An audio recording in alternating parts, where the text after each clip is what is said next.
Hi guys. हाय बघ हाय बघा, माझे केस किती खराब झालेत बघा. चलो कट इट. चला, तर मी आली आहे हबीबमध्ये केस कट करायला. माझ्यासोबत चला.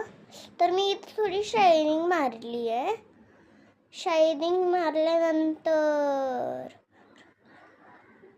बाबासोबतात एंट्री केली आणि आत जाऊन मी त्या चेअरवर बसले.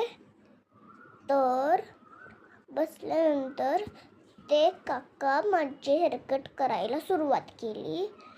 मी खूप एक्साइटेड होते आणि छान वाटत होतं मला, आणि खूप छान वाटत होतं. तर माझा हेअरकट झाला आहे. तर तुम्हाला कसं वाटलं नक्कीच कमेंटमध्ये सांगा.